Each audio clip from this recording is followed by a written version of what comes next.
Hello and welcome to Intelligence Squared with me, Anne McElvoy.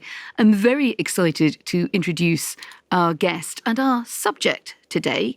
The subject is Shopify and entrepreneurship in the digital age, which appeals to me because I'm fascinated by tech innovation and I also shop a lot. And fittingly, our guest is Harley Finkelstein, businessperson, entrepreneur, public speaker, best known as president of Shopify, which is the multinational commerce platform allowing entrepreneurs to start up, run and grow a business. Hi there, Harley. Hey, Anne, great to be here, and thank you for that lovely introduction. Very cool to hear that the Venn diagram overlap of technology and shopping is coming together for this particular episode. You definitely got the right host on this one, I can assure you. And I'm just going to start perhaps by getting our terms out there a bit. I mean, Shopify sounds like it does what the name suggests, but it is really a place of many levels and many functions. And it's also a kind of business in its own right, which is acting as a subscription service. Am I broadly right? You are broadly right.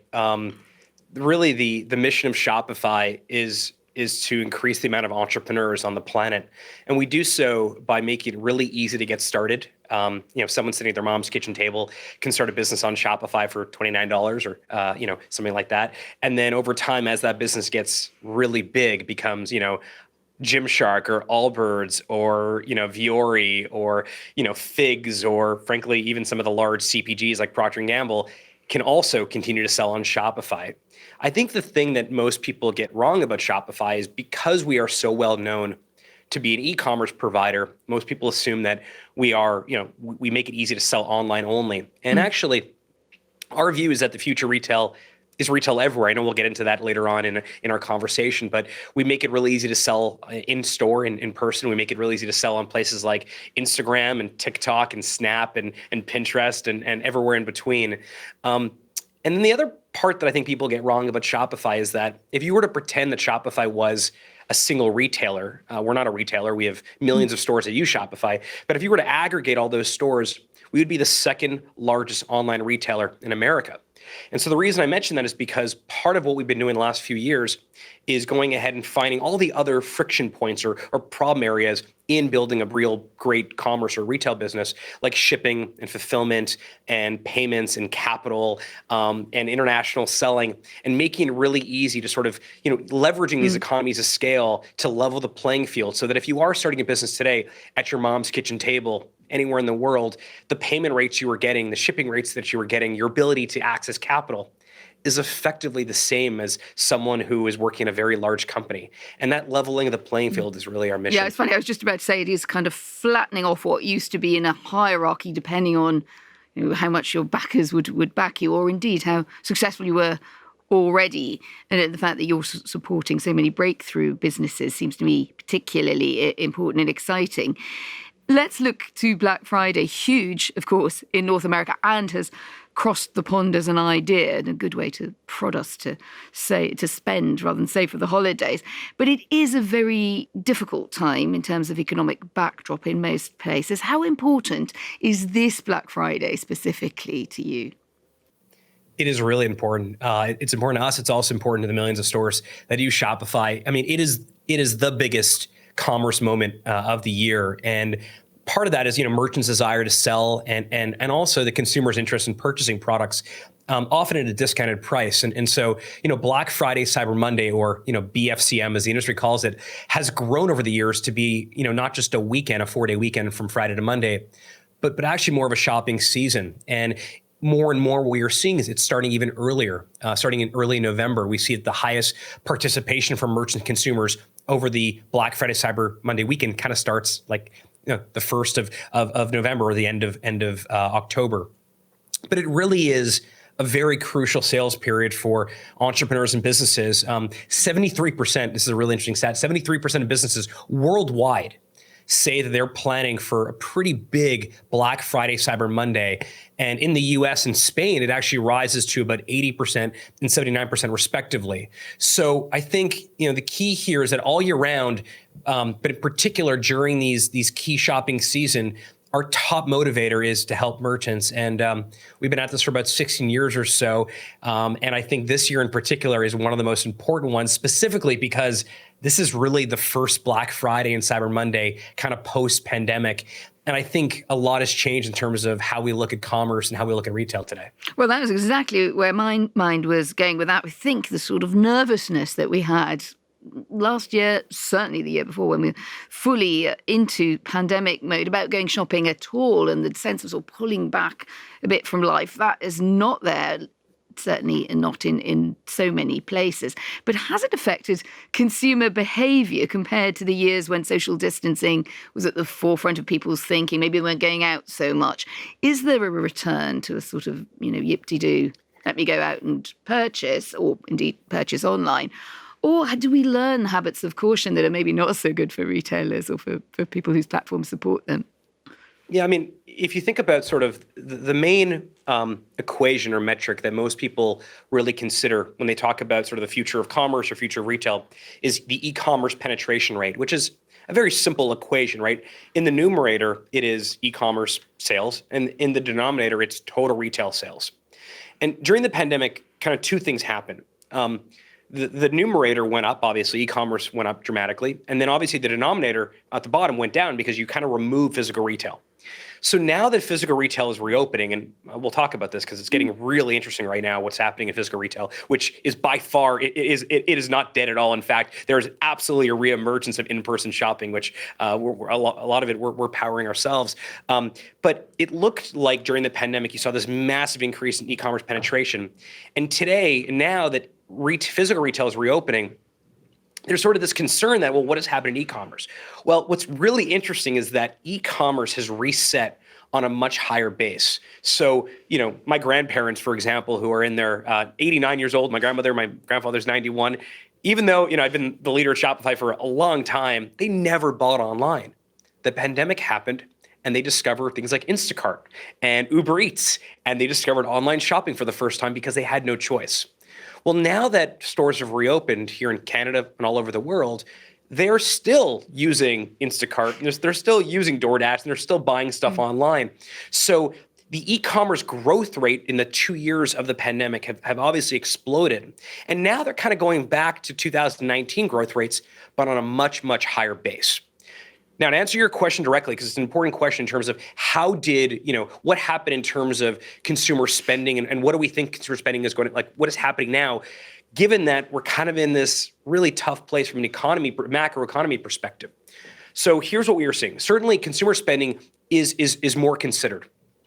But there are a couple things that we are seeing from consumers. In fact, to understand this much better, we just conducted a global study of more than 24,000 consumers and 9,000 SMBs in 12 markets in Europe and North America and in APAC. And the findings show that there is a shift away from stack them high, sell them cheap, towards more of this high quality, durable products. And I think it actually highlights the importance of businesses connecting directly with consumers across all surfaces. So for example, more than 3 in 4, but 76% of shoppers globally are looking to spend money on quality products that are durable.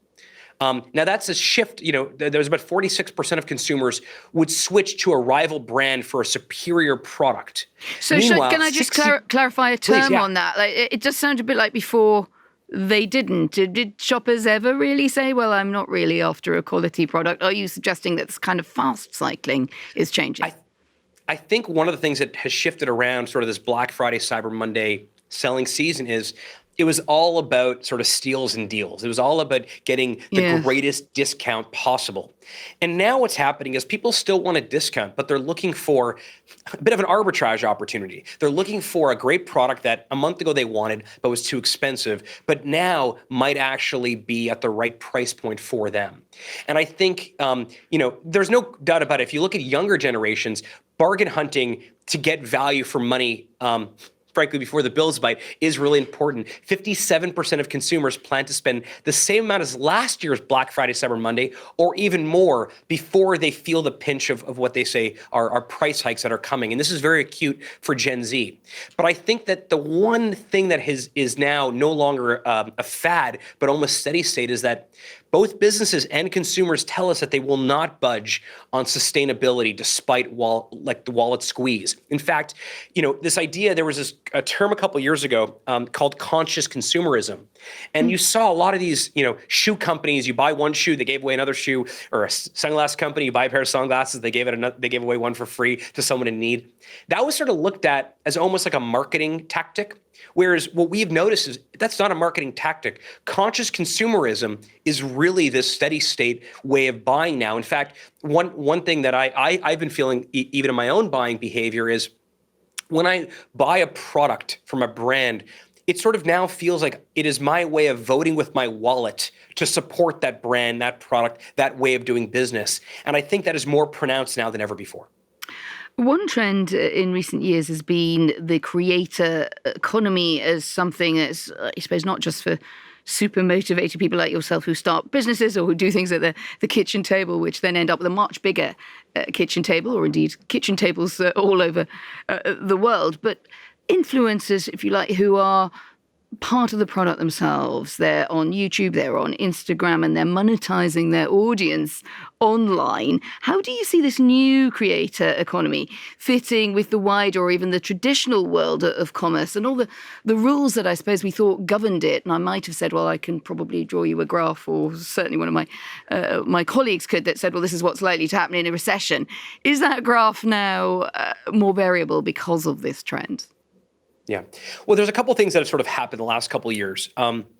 If you go back to, go back 50 years, go back 30 years, 20 years ago, people that had influence, celebrities, actors, musicians, they were often connected to a product in a very promotional way. So, this is like, Brad Pitt being in an ad for a watch company, or it would be, Mick Jagger being in an ad for, some product, Apple, for example, an Apple product.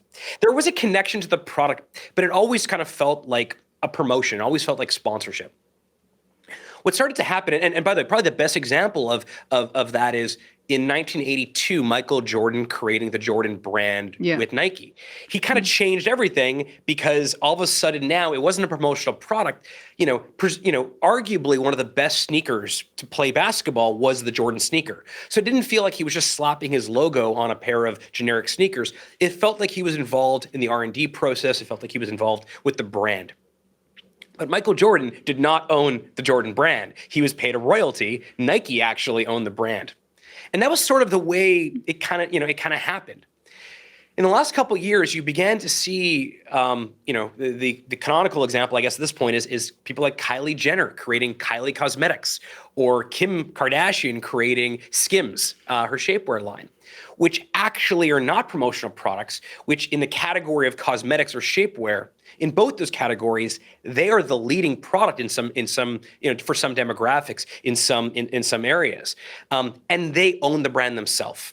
Now, why were they able to do so? Because fundamentally, they had an idea, they had access to manufacturing, but they also had distribution. They also had the ability to access all of these consumers and fans through social media and their own channels. So that sort of created this interesting new philosophy, a new concept, whereby you have a collision between people that create content and create media, but also commerce. And this sort of collision of commerce and creators has sort of led to this creator economy, which I think is really fascinating. So ultimately, what I think we're seeing here is that brands of all kinds are now a lot more comfortable partnering in a much deeper way with these sort of influencers and with people online. In fact, one of the things that I think is, from a consumer perspective, is important is if there is an influencer or there is a creator that you watch on YouTube or that you're really excited by because you read their blog posts and maybe they're a reporter or they're someone who covers a particular topic for you. them endorsing a product, especially a product that they are deeply involved with, will create a much higher conversion rate because I trust this person. I read Anne's columns and I read what Anne is writing. And if Anne believes that this is the best, coffee company, I like her. I've been reading her stuff for years. I'm going to go and buy that coffee. I now realize I've missed a massive niche in the market. You have. Harvey, you are a content creator. You are absolutely an influencer here.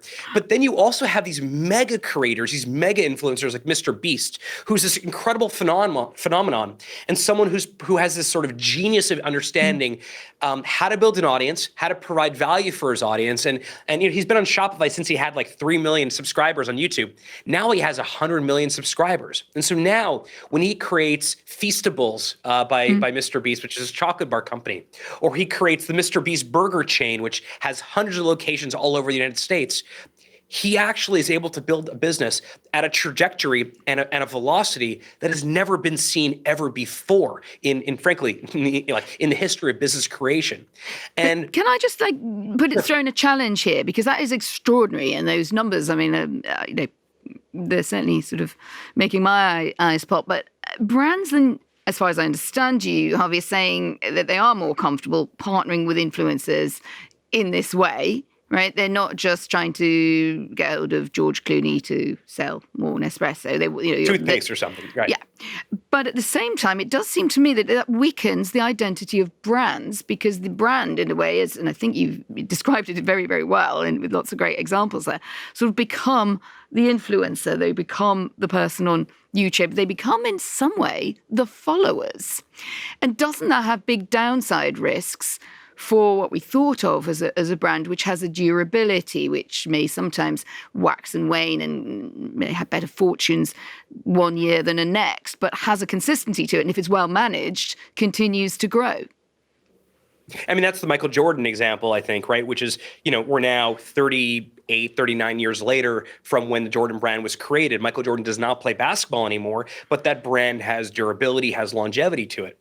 I'll give you another example that I think is also important, because it sort of, I think it addresses one of the concerns or problems that you describe, which is, okay, well, if you're Nike, it's easy for you to go sign a big contract with Michael Jordan. But what if you're not Nike?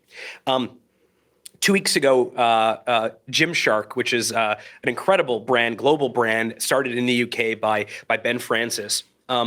He opened up his first physical store, a flagship store in Regent Street. And again, we'll get into physical retail in just a moment. But the way that Gymshark was able to really get to this scale that they are today, a multi-billion-dollar brand that frankly is challenging the likes of Nike and Lululemon and pretty much every athletic company on the planet, is early on what Ben did was he didn't have a lot of money for marketing, but he was able to identify what he would call micro-influencers, people on social media, but just frankly like personal trainers in London, in the UK area, who had a small client base. And he would say, look, you have 20 or 30 clients, or you have 200 followers or 2,000 followers.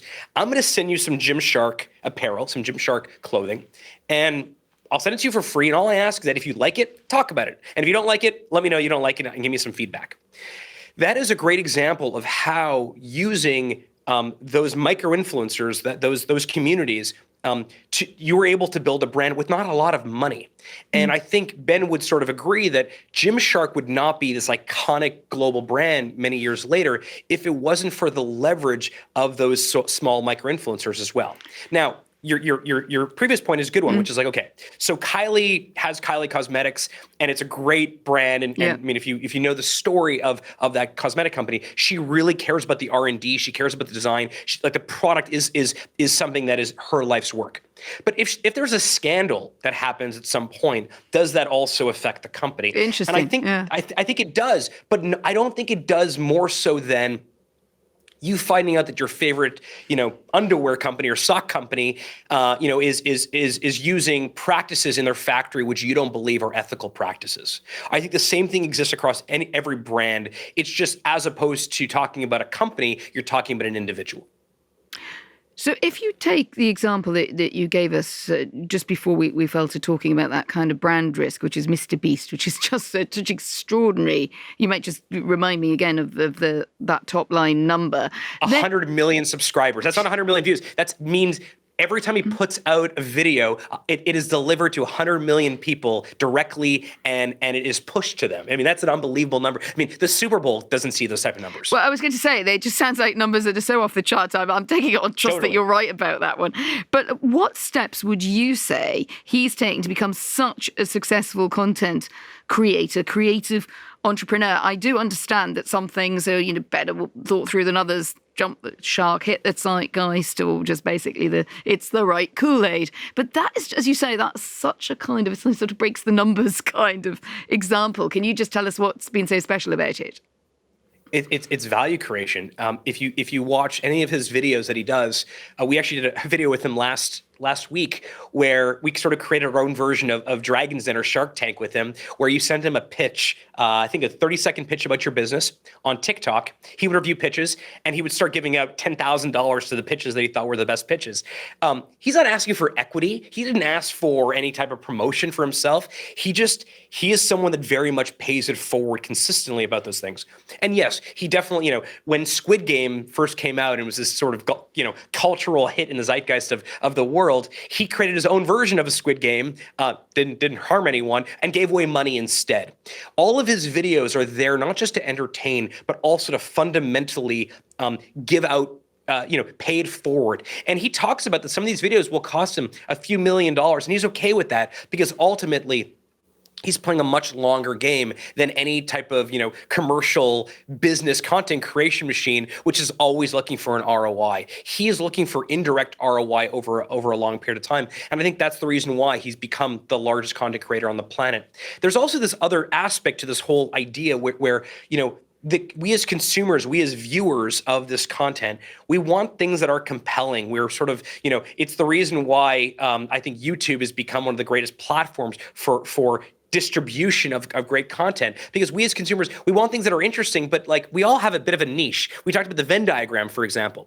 If I'm really into coffee and I'm really into, like the sort of the geeky side and nerdy side of coffee creation, roasting of the beans, pour over methodology, there's probably thousands of videos that I can watch on YouTube that really is interesting just to me. It may not be interesting to you, but that's the cool part of this sort of the internet in general, is that everyone can find their own niche there. And I think what a lot of the ones that have been successful have done is they've really honed their content for their particular niche really, really well.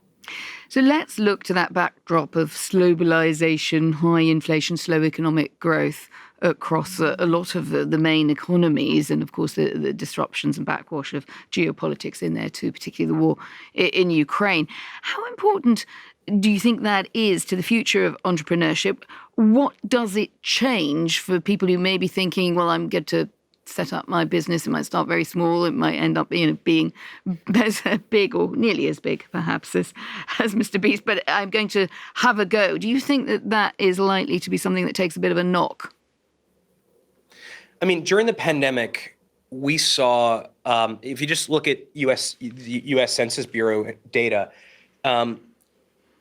2021 saw the highest amount of business registrations since I think 2004. There were 5.3 new businesses created, business registrations in 2021 in the US alone. So a couple of things I think around entrepreneurship. There is this connotation that entrepreneurship is still out of touch for most people. It's either too expensive or it's too complicated. But the interesting part about it is, like, a lot of people have hobbies, but yet they don't have necessarily small businesses. And that's not to say that everyone that has a hobby should commercialize their hobby. But there are a lot of people that have jobs that they just don't really love. They work at places that don't really, give them great joy, that don't necessarily give them great meaning, but they do so because they have no choice. What I think is so fascinating with entrepreneurship is that I think it's been the best way to self-actualize for a very long time. And entrepreneurship is as old as the founding of currency. However, the main ingredient to starting a business has historically always been the same thing. It was capital. Do you have money to start a business with? And my family are immigrants to Canada. My grandfather, with my father and a few others, and his siblings came over to Canada in 1956 from Hungary after the Holocaust and the Hungarian Revolution. And they sort of became entrepreneurs by necessity. They didn't really, he had an egg stall at a farmer's market, my grandfather. He didn't really necessarily love eggs per se, but entrepreneurship was his way to put a roof over their heads and put food on the table. If the egg business would not have succeeded, they would have lost everything. And I think that type of risk or that type of uncertainty about entrepreneurship, that it's sort of, if it doesn't work, we lose everything, has created this sense of entrepreneurship is scary and not for everyone. But one of the cool parts about my role at Shopify, being president of Shopify the last decade and a half or so, is that I have watched random people with no business experience turn their small hobby into a business, and that business grow to be $1 million, $1 billion business. That's the Albert story, the Fig story, the Gymshark story. And I think one of the things that has made it much easier is technology. This idea that you can set up a store right now at your mom's kitchen table or at a coffee shop, and you can, within a matter of an hour, be selling to a global audience. That really, really matters. And that was not possible even 20 years ago. And so I think this idea of entrepreneurship being more accessible, being less expensive. Whereas if you start something and it failed, you can try 3 other things and not necessarily have to go into debt over it. That I think is a really, really good thing. But that's what we're trying to do. We want to create more surface area so more people that have ideas in the shower can take that idea and after they get out of the shower, go and actually try their hand at this thing. Generally depends on the product. But I do think a lot of people, perhaps young people, are entrepreneurs almost without knowing it. And one thing that's happened with the flattening of platforms, and Shopify is, I think, one prime example, is that it's a service, it's there, they know about it. I was talking to a friend of my daughter who has, I think, slightly more financial acumen. He said, well, I've been buying vintage clothes off one site and selling it on another one because this was not flattering to my generation. She said, there are all these middle-aged mums, they've got cool stuff, but they don't really know what it's worth. It's amazing. Amazing. Well, I thought, thanks, honey, you're not coming round again for a while. And at the same time, I completely understood what she's saying. She's like, you have things in your wardrobe and you don't know what young people would actually think has got value, and you probably will just sell it for too little. Now, would she think of herself, and I'm going to turn this question to you, but would she think of that as a founder's mentality enough? Or do you think there's also something that founders like yourself can do more of to sort of bring down that threshold where some people think of themselves as entrepreneurs and others are just like, I do this thing. Now, maybe with a bit more thought, she might grow that into something other than, just being a bit cheeky to me. So the reason that entrepreneurship is not just my job, but it's also the thing that I self-identify by, is because I think it's a way for you to build a business, but it's also the way you do kind of anything. When I was 13 years old, more than anything in the world, it's going to sound really silly, but I wanted to be a DJ. And no one would hire me to be a DJ because I was 13, I looked like I was 9, and I didn't know how to DJ. My father, who didn't have very much money to help me start a business, DJ business, said to me though, hey, if you can't get a job being a DJ, why don't you start your own DJ company and hire yourself? And again, not having much money, he made me a business card when I was 13. It was kind of made on the printer at home, wonderful. Kind of a crappy I hope kind of you've printout. still got that. But it said Harley Finkelstein DJ. And immediately my identity changed. Now I actually had the audacity, I had the permission to go and try my hand at entrepreneurship, but also at DJing through entrepreneurship. When I got to college, when I was 17, I went to McGill University. My parents lost everything, unfortunately, financially, and I had to support myself. And once again, I pulled out this tool out of my pocket called entrepreneurship, and I started selling T-shirts to the local university. So the way that I think about entrepreneurship or the founder's mentality is that it allows you to take this path. If you can think about it in sort of a fast, agile, adaptable way, you can actually solve a lot of problems with this tool called entrepreneurship. And Tim Cook famously has talked about how Steve Jobs taught him that focus is key.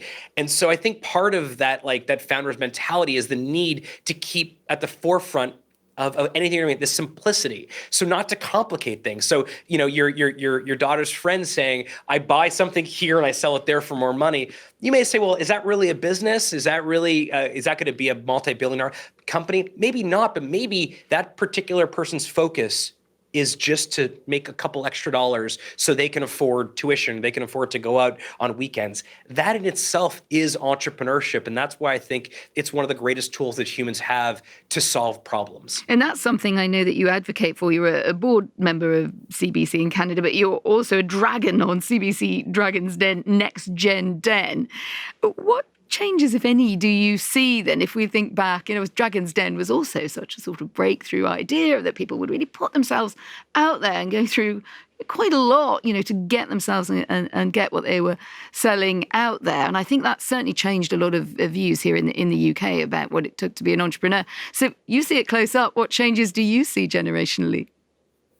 I think that this idea of failure being this sort of bad thing, that if you fail, have this, it's on your forehead, I failed at this thing. I think that is sort of changing. I think that part of it is that the cost of failure today, in 2022, is about as low as it's ever been. And I mean that. I can back that up with data, but I think it's obvious that you can try something and it doesn't work, it's okay. The reason that whether it's Dragon's Den or Shark Tank or these entrepreneurship competitions are so valuable is because it invites more people in to participate. And not everyone, everyone has sort of a different version of success. I think one of the things that we as sort of society imposes on our entrepreneurs and our founders is we say, look, you're only successful if you raise a bunch of money and then eventually you get acquired or you go public. I have, because we have millions of merchants on the platform, I get a chance to meet merchants whose only reason for being an entrepreneur is that they make the most delicious barbecue sauce in the world, or they believe so, and they simply want to share with other people. Or that they got, they work at a retail store, they work at a restaurant, and they got a reduction of hours, and they want to be able to start a business or be an entrepreneur to supplement their income. So I think one of the things that these shows or this content around entrepreneurship has done is it invites more people in. Now, to be clear, it also glamorizes it. And that's always been my sort of issue with all these shows, including Dragon's Den and Shark Tank and all these shows, is that let's not pretend like entrepreneurship is easy. It is not easy. What is better today than it was ever before is this idea that if you fail, it's going to destroy you, that you're going to walk around with a brand of yourself, self-identity, that you are a failure. Where failure, I think, for sort of the younger generations, and I sort of put myself almost in that category, although I think I'm the oldest millennial on the planet just by year of birth, is that we sort of view these things, we view failure as the discovery of something that did not work. And we put that discovery in our pocket for the next go about. And the cool part is companies, just going back to Ben and Gymshark, these companies that were created like 7 years ago are now global leaders.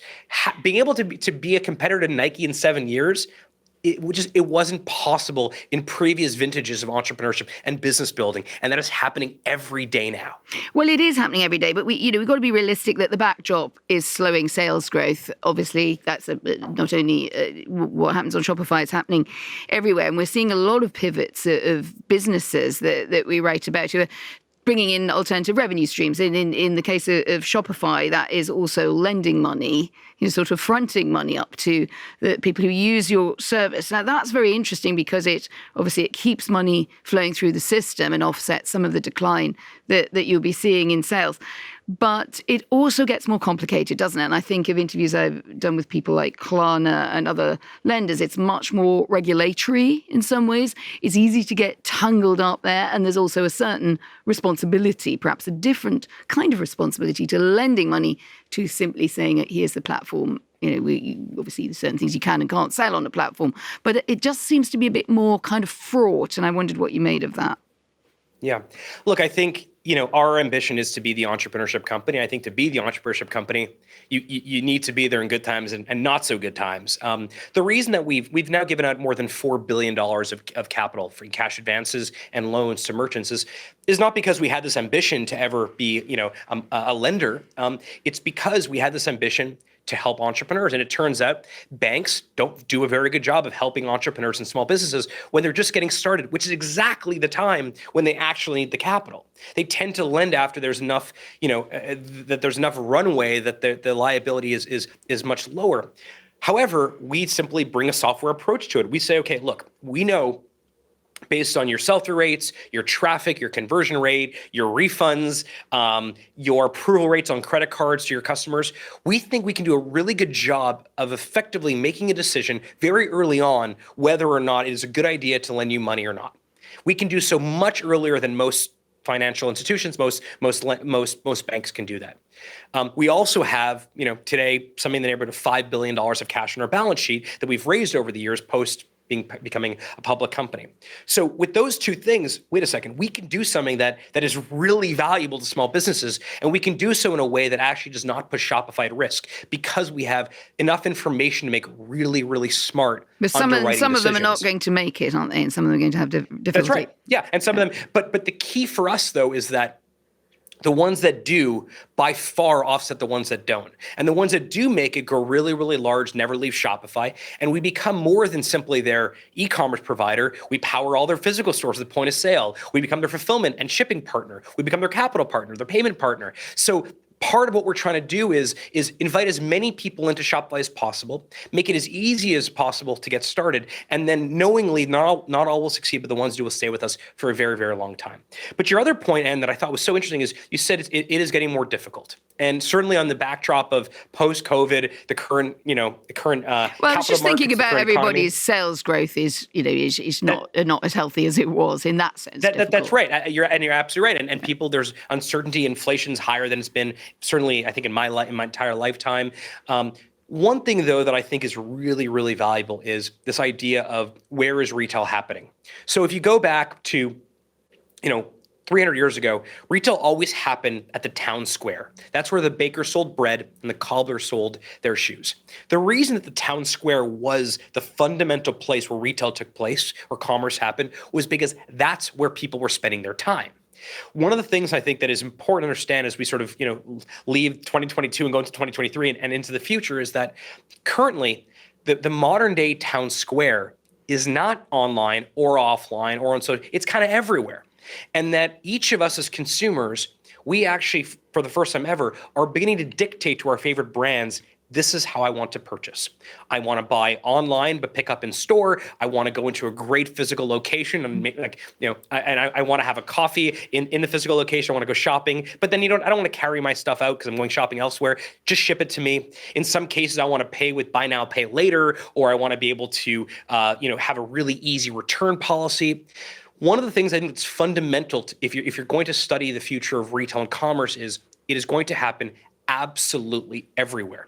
And the brands that will be most successful will not talk about things like channel conflict. And you hear this from a lot of the old traditional retailers. Well, they'll say, offline is hurting online and online is hurting offline. Rather, the most successful retailers and brands going forward will have this almost channel agnostic perspective that we don't really care if you come into our store and don't buy anything because we know that that's in-store experience where you try on a pair of shoes that may increase your propensity to purchase online later on. And, you think about Harrods, for example, in London. I mean, I've been to Harrods a dozen times. I probably have purchased something one or two times when I've been in there. Sometimes I'm just playing with the puppies. Sometimes I'm at their food court. But the fact that I go in there and have this great experience means that when I am ready to buy something, I likely will go back there because I know it's a great experience and I've seen what they have on their shelves. And I think that retail everywhere concept is really, really important. Perhaps last big thought before we close, you talked there about being more channel agnostic in the jargon. So what do you think the big business trends are in the coming years? You've talked about us having very multifarious retail experience. I like your idea that you might walk into a store and not buy something, but it somehow has value. And I wonder if sometimes the physical retailers have quite got that message when they're sort of, are you going to buy something or get out, lady? But I think that's very interesting. I think there is certainly so much more to be said about these flatter platforms and your subscription model there for enabling people to be sellers. But what have I missed? I think if you go to any retail conference, industry conference, you'll hear this term omni-channel or multi-channel a million times. And again, that's the wrong way to think about it. I think that, in the next 2 years or so, and I hope you'll call me out on this in 2 years from now, and you'll call me back and say, okay, you were absolutely wrong or you were right. But I really believe the next 2 years talking about omni-channel will be like talking about the color TV. You don't say the color TV. Every TV is fundamentally color TV. I think that you will see most, if not all brands, will simply be multi-channel by default. I think that's going to be the first thing. The second thing is, I think retail will be everywhere and will be very experiential. Consumers are now able to buy things anywhere from anyone from their homes without, and if you don't have differentiation, I think you're joining a race of margin erosion. And so I think the retailers that will be most successful will have this incredible brand, this incredible experience for their consumers. Otherwise, it's just going to be a competition to who can sell the cheapest thing. And I don't think that's what consumers want. The second thing I think that's really, really important is that this idea of like social commerce, for example, we have to be a little bit more patient on some of these things, right? Within if you look at commerce happening on TikTok or YouTube or across any of the meta surfaces, you would say, well, I'm not really buying very much right now on Instagram. Well, that's true, but right now Instagram maybe for you used as a place to discover new brands or new types of products. In the future, however, you may actually complete the purchase directly on one of those surfaces, many of which are powered by Shopify. And so for us, what's really cool is, GMV through those type of social media surfaces grew 5x, 5 times faster Q2 of this year over the previous year. And that will continue to grow, which we think is really, really cool. Maybe the last thing I think that's also really important just to say is if you think about TikTok, there's a hashtag, which is TikTok made me buy it. And TikTok Made Me Buy It has something in the neighborhood, I think it's 26 billion mentions on TikTok. So this idea of using some of these social platforms and some of these new surface areas where consumers and people are spending their time to not only engage with a potential consumer, but simply add value. Again, going back to the coffee example, if you're a coffee company, a coffee brand, just start talking about some of the cool stuff about your coffee company. Talk about the beans you use, where it's made, why you started it. Tell your story. At some point, some of those content consumers will actually become buyers of your products. And I think that will continue over time. But ultimately, I think it's going to be some of the most exciting times of retail in the next 10 years of the last 100 years or so. And I think it's going to be immersive, it's going to be fun again, and it's going to be everywhere. Before we say goodbye to you, I can't resist asking you, what's the last fun thing that you bought via Shopify? I'm using an Ember mug. I actually don't have it here because I left it at home today, but I'm using an Ember mug, EMBER. It's a coffee mug. So my coffee doesn't actually get cold. It stays at the perfect temperature, I know those. which I think I have it set on Excellent. 153 degrees or something like that, Fahrenheit. And it's such a simple thing. It's a coffee mug, but the fact that from the second I start sipping it to the end of the mug of coffee, it's at the perfect temperature, I think is absolutely amazing. So Ember would be one thing that I really love. And I wear a black t-shirt every day. And you may think, well, who cares, black t-shirt? But there's a company called James Purse. They have retail stores all over the world, which powered by Shopify, physical retail stores and online. And James, the brand, but also the person, he thinks more about black t-shirts and t-shirts in general than anybody else I've ever met. And so I love the James Purse brand and t-shirts. I think they're an amazing job, but it's because they do one thing really, really well, and it's mostly t-shirts, and they're exceptional. And as you're Canadian, I think you're going to like my latest purchase, which I put so much work into finding and getting to the UK, and it's the Fraser Fir Christmas candle, which is just a wonderful scented candle. And for about 2 years, because of all the difficulties of shipping, etc., the pandemic, it was almost impossible to get in the UK. And I have this stash of them, like the sort of Gollum, the Gollum collection of the most delicious Canadian scented candle you can ever sniff. Well, thank you so much, Harley Finkelstein, president of Shopify. I think it's been a fascinating conversation for me, and I hope it was for you too. It was. Thank you, Anne. Thank you for taking an interest in this topic. This is all I think about all the time, and I'm very, very grateful for this conversation. It was a lot of fun. I think we got that. I'm Anne McElvoy. You've been listening to Intelligence Squared.